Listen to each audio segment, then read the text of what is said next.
السلام علیکم، یہ ہے the voice of be religious.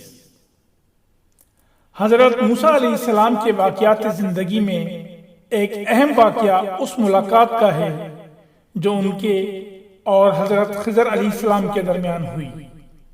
اس ملاقات کا ذکر تفصیل کے ساتھ اللہ رب العزت نے سورہ کہف میں بیان کیا ہے، اور بخاری شریف کی حدیث نمبر 122 میں اس واقعے کے متعلق بعض مزید تفصیلات مرکوز ہیں۔ رسول اکرم صلی اللہ علیہ وآلہ وسلم نے فرمایا کہ ایک روز حضرت موسیٰ علیہ السلام بنی اسرائیل کو خطاب فرما رہے تھے کہ کسی شخص نے دریافت کیا کہ اس زمانے میں سب سے بڑا عالم کون ہے۔ حضرت موسیٰ علیہ السلام نے فرمایا کہ مجھے خدا نے سب سے زیادہ علم عطا فرمایا ہے۔ اللہ تعالیٰ کو ان کی یہ بات ہرگز پسند نہ آئی اور ان پر عتاب ہوا کہ تمہارا منصب تو یہ تھا کہ اس کو علم الہی کے سپرد کرتے اور کہتے واللہ عالم، اور پھر وہی نازل فرمائی کہ مجمع البحرین، جہاں دو سمندر ملتے ہیں، وہاں ہمارا ایک بندہ ہے جو بعض امور میں تجھ سے زیادہ عالم و دانا ہے، اس سے ملو۔ حضرت موسیٰ علیہ السلام نے عرض کیا کہ یا پروردگار، تیرے اس بندے تک رسائی کا کیا طریقہ ہے؟ اللہ تعالیٰ نے فرمایا کہ مچھلی کو اپنے توشہ دان میں رکھ لو، پس جس مقام پر مچھلی گم ہو جاوے اسی جگہ وہ شخص ملے گا۔ حضرت موسیٰ علیہ السلام نے مچھلی کو توشہ دان میں رکھا اور اپنے خلیفہ یوشع بن نون علیہ السلام کو لے کر مرد صالح کی تلاش میں روانہ ہو گئے۔ جب چلتے چلتے ایک مقام پر پہنچے تو دونوں ایک پتھر پر سر رکھ کر سو گئے۔ مچھلی میں زندگی پیدا ہوئی اور وہ زنبیل سے نکل کر سمندر میں چلی گئی۔ مچھلی پانی کے جس حصے پہ بہتی ہوئی گئی اور جہاں تک گئی وہاں پانی برف کی طرح جم گیا اور ایک چھوٹی سی پگڈنڈی کی طرح ہو گیا، گویا ایسا معلوم ہوتا تھا کہ سمندر میں ایک لکیر یا خط کھچا ہوا ہے۔ یہ واقعہ یوشع علیہ السلام نے دیکھ لیا تھا، کیونکہ وہ حضرت موسیٰ علیہ السلام سے پہلے بیدار ہو گئے تھے، مگر جب موسیٰ علیہ السلام بیدار ہوئے تو ان سے ذکر کرنا بھول گئے، اور پھر دونوں نے اپنا سفر شروع کر دیا اور اس دن اور رات میں آگے ہی بڑھتے گئے۔ جب دوسرا دن ہوا تو حضرت موسیٰ علیہ السلام نے فرمایا کہ اب تھکان زیادہ محسوس ہونے لگی، وہ مچھلی لاؤ تاکہ بھوک رفع کریں۔ نبی اکرم صلی اللہ علیہ وآلہ وسلم نے فرمایا حضرت موسیٰ علیہ السلام کو اللہ تعالیٰ کی بتائی ہوئی منزل مقصود تک پہنچنے میں کوئی تھکان نہیں ہوئی تھی، مگر منزل سے آگے غلطی سے نکل گئے تو اب تھکان بھی محسوس ہونے لگی۔ یوشع علیہ السلام نے کہا آپ کو معلوم رہے کہ جب ہم پتھر کی چٹان پر تھے تو وہی مچھلی کا یہ تعجب خیز واقعہ پیش آیا کہ اس میں حرکت پیدا ہوئی اور وہ زنبیل سے نکل کر سمندر میں چلی گئی اور اس کی رفتار پر سمندر میں راستہ بنتا چلا گیا۔ میں آپ سے یہ واقعہ کہنا بھول گیا، یہ بھی ایک شیطان کا چرکا تھا۔ نبی اکرم صلی اللہ علیہ وآلہ وسلم نے فرمایا سمندر کا وہ خط مچھلی کے لیے سر یعنی راستہ تھا اور موسیٰ و یوشع علیہ السلام کے لیے عجب۔ حضرت موسیٰ علیہ السلام نے فرمایا کہ جس مقام کی ہم کو تلاش ہے وہ وہی مقام تھا، اور یہ کہہ کر دونوں ایک بار پھر سے بات چیت کرتے ہوئے اسی راہ پہ لوٹے اور اس پتھر کی چٹان تک جا پہنچے۔ وہاں پہنچے تو دیکھا اس جگہ ایک عمدہ لباس پہنے ہوئے ایک شخص بیٹھا ہوا ہے۔ حضرت موسیٰ علیہ السلام نے اس کو سلام کیا۔ اس شخص نے کہا تمہاری اس سرزمین میں سلام کہاں، یعنی اس سرزمین میں تو مسلمان نہیں رہتے۔ یہ حضرت خضر علیہ السلام تھے۔ حضرت موسیٰ علیہ السلام نے جواب دیا کہ میرا نام موسیٰ ہے۔ حضرت خضر علیہ السلام نے کہا موسیٰ بنی اسرائیل سے؟ حضرت موسیٰ علیہ السلام نے کہا جی ہاں، میں تم سے وہ علم حاصل کرنے آیا ہوں جو اللہ نے تم کو ہی بخشا ہے۔ حضرت خضر علیہ السلام نے کہا تم میرے ساتھ رہ کر ان معاملات پر صبر نہ کر سکو گے۔ موسیٰ سنو، اللہ تعالیٰ نے مجھ کو تکوینی رموز و اسرار کا علم عطا کیا ہے جو تم کو نہیں دیا گیا، اور اس نے تم کو تشریعی علوم کا علم عطا فرمایا ہے جو مجھے نہیں عطا کیا گیا۔ حضرت موسیٰ علیہ السلام نے کہا انشاءاللہ آپ مجھ کو صابر و ضابط پائیں گے اور میں آپ کے ارشاد کی قطعاً خلاف ورزی نہیں کروں گا۔ حضرت خضر علیہ السلام نے کہا تو پھر شرط یہ ہے جب آپ میرے ساتھ رہیں تو کسی معاملے کے متعلق بھی جس کو آپ کی نگاہیں دیکھ رہی ہوں مجھ سے کوئی سوال نہ کریں، میں خود آپ کو ان کی حقیقت بتا دوں گا۔ حضرت موسیٰ علیہ السلام نے منظور کر لیا اور دونوں ایک جانب کو روانہ ہو گئے۔ جب سمندر کے کنارے پہنچے تو سامنے ایک کشتی نظر آئی۔ حضرت خضر علیہ السلام نے ملاحوں سے کرایہ پوچھا۔ وہ حضرت خضر علیہ السلام کو پہچانتے تھے، لہٰذا انہوں نے کرایہ لینے سے انکار کر دیا اور اصرار کر کے دونوں کو کشتی میں سوار کر لیا۔ کشتی روانہ ہو گئی۔ ابھی چلے ہوئے زیادہ عرصہ نہیں ہوا تھا کہ حضرت خضر علیہ السلام نے کشتی میں سوراخ کر دیا۔ حضرت موسیٰ علیہ السلام سے ضبط نہ ہو سکا۔ حضرت خضر علیہ السلام سے کہنے لگے کشتی والوں نے تو یہ احسان کیا کہ آپ کو اور مجھ کو مفت میں سوار کر لیا اور آپ نے اس کا یہ بدلہ دیا کہ کشتی میں سوراخ کر دیا کہ سب کشتی والے کشتی سمیت ڈوب جائیں۔ یہ تو بہت نازیبا بات ہوئی۔ حضرت خضر علیہ السلام نے کہا میں نے تو پہلے ہی کہا تھا کہ آپ میری باتوں پر صبر نہ کر سکیں گے، آخر وہی ہوا۔ حضرت موسیٰ علیہ السلام نے فرمایا کہ مجھے وہ بات بالکل فراموش ہو گئی، اس لیے آپ بھول چوک پر درگزر کریں اور میرے معاملے میں سخت گیری سے کام نہ لیں۔ نبی اکرم صلی اللہ علیہ وآلہ وسلم نے فرمایا کہ یہ پہلا سوال واقعی موسیٰ علیہ السلام کی بھول کی وجہ سے تھا۔ اسی اثنا میں ایک چڑیا کشتی کے کنارے آ کر بیٹھی اور پانی میں چونچ ڈال کر ایک قطرہ پانی پی لیا۔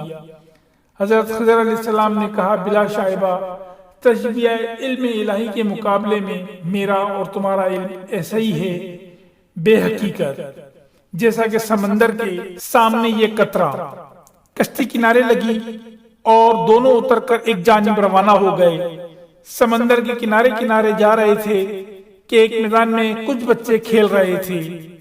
حضرت خضر علیہ السلام آگے بڑھے اور ان میں سے ایک بچے کو قتل کر دیا۔ حضرت موسیٰ علیہ السلام کو پھر صبر نہ رہا، فرمانے لگے ناحق ایک معصوم جان کو آپ نے مار ڈالا، یہ تو بہت ہی برا کیا۔ حضرت خضر علیہ السلام نے کہا میں تو شروع ہی میں کہہ چکا تھا کہ آپ میرے ساتھ رہ کر صبر و ضبط سے کام نہ لے سکیں گے۔ نبی اکرم صلی اللہ علیہ وآلہ وسلم نے فرمایا چونکہ یہ بات پہلی بات سے بھی زیادہ سخت تھی اس لیے حضرت موسیٰ علیہ السلام صبر و ضبط نہ کر سکے، اور حضرت موسیٰ علیہ السلام نے فرمایا خیر اس مرتبہ اور نظر انداز کر دیجئے، اس کے بعد بھی اگر مجھ سے صبر نہ ہو سکا تو پھر عذر کا کوئی موقع نہیں رہے گا، اور اس کے بعد آپ مجھ سے علیحدہ ہو جائیے گا۔ غرض پھر دونوں روانہ ہو گئے اور چلتے چلتے ایک ایسی بستی میں پہنچے جہاں کے باشندے خوش و عیش اور مہمانداری کے ہر طرح قابل تھے، مگر دونوں کی مسافرانہ درخواست پر بھی ان کو مہمان بنانے سے انکار کر دیا تھا۔ یہ ابھی بستی ہی میں سے گزر رہے تھے کہ خضر علیہ السلام ایک ایسے مکان کی جانب بڑھے جس کی دیوار کچھ جھکی ہوئی تھی اور اس کے گر جانے کا اندیشہ تھا۔ خضر علیہ السلام نے اس کو ہاتھ کا سہارا دیا اور دیوار کو سیدھا کر دیا۔ حضرت موسیٰ علیہ السلام نے پھر خضر علیہ السلام کو ٹوکا اور فرمانے لگے کہ ہم اس بستی میں مسافرانہ وارد ہوئے، مگر اس کے بسنے والوں نے نہ مہمانداری کی اور نہ ٹکنے کو جگہ دی۔ آپ نے یہ کیا کیا کہ اس کے ایک باشندے کی دیوار کو بغیر اجرت درست کر دیا؟ اگر کرنا ہی تھا تو بھوک پیاس کو دور کرنے کے لیے کچھ اجرت ہی طے کر لیتے۔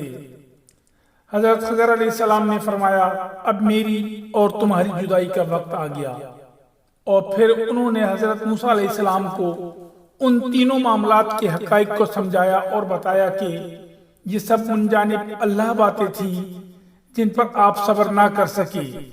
یہ بیان کرنے کے بعد نبی اکرم صلی اللہ علیہ وآلہ وسلم نے فرمایا ہمارا جی تو یہ چاہتا تھا کہ موسیٰ علیہ السلام تھوڑا صبر اور کرتے اور ہم کو اللہ تعالیٰ کے اسرار اور تکوینی علوم کی مزید معلومات ہو سکتی۔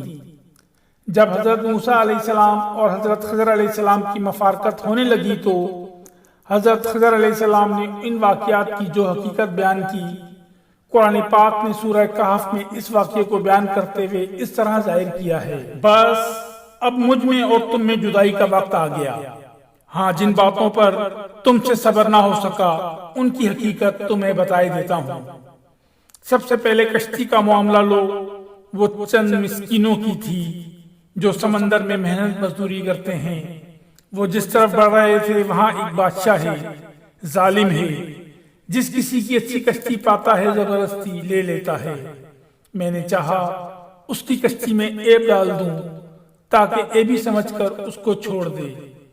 رہا لڑکے کا معاملہ تو اس کے ماں باپ مومن ہیں اور یہ دیکھ کر ڈرا کہ یہ انہیں سرکشی اور کفر کر کے اذیت پہنچائے گا، پس میں نے چاہا کہ ان کا پروردگار اس لڑکے سے بہتر انہیں لڑکا دے گا، دینداری میں بھی اور محبت میں بھی۔ اور وہ جو دیوار درست کر دی گئی وہ شہر کے 2 یتیم لڑکوں کی ہے جس کے نیچے ان کا خزانہ گڑا ہوا ہے۔ ان کا باپ ایک نیک آدمی تھا، پس تمہارے پروردگار نے چاہا دونوں لڑکے اپنی جوانی کو پہنچیں اور اپنا خزانہ محفوظ پا کر نکال لیں۔ یہ ان لڑکوں کے حال پر پروردگار کی ایک مہربانی تھی جو اس طرح ظہور میں آئی۔ اور یاد رکھو میں نے جو کچھ کیا اپنے اختیار سے نہیں کیا بلکہ اللہ کے حکم سے کیا۔ یہ ہے حقیقت ان باتوں کی جن پر تم صبر نہ کر سکے۔ قرآن پاک نے اس واقعے کے شروع میں خضر علیہ السلام کو اس علم کے متعلق کہا ہے اور ہم نے اس کو اپنے پاس سے علم عطا کیا، اور قصے کے آخر میں خضر کا یہ قول نقل کیا: میں نے اس سلسلہ واقعات کو اپنی جانب سے نہیں کیا۔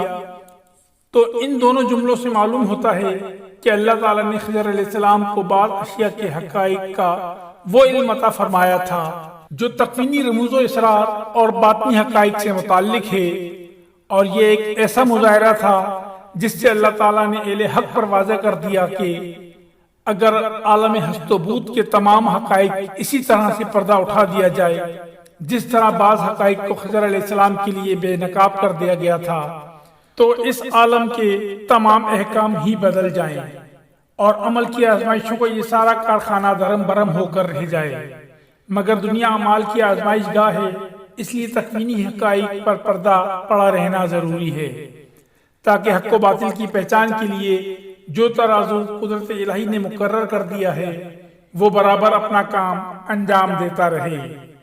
سورہ کہف کی ان آیات کے مطالعے سے یہ بخوبی اندازہ ہو جاتا ہے کہ حضرت موسیٰ علیہ السلام چونکہ اولو العزم پیغمبر اور جلیل المرتبت رسول تھے اور تشریعی علوم و احکام کی تبلیغ ان کا منصب تھا، اس لیے وہ ان تکوینی اسرار کے مظاہرے کو برداشت نہ کر سکے اور باوجود وعدہ صبر کے تشریعی منکرات کو دیکھ کر ضبط نہ کر سکے، اور حضرت خضر علیہ السلام کو عمل بالمعروف و نہی عن المنکر کا مخاطب بناتے رہے۔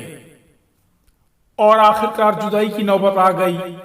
بخاری کی مستورہ بالا حدیث میں سورہ کہف کے ذکر کے واقعات سے چند باتیں زیادہ ہیں جو اصل کی تمہید یا مزید تشریح کے طور پر بیان ہوئی ہیں، اور اس حدیث نے یہ بھی بتا دیا کہ اس عبد صالح کو حضرت خضر علیہ السلام کہتے ہیں۔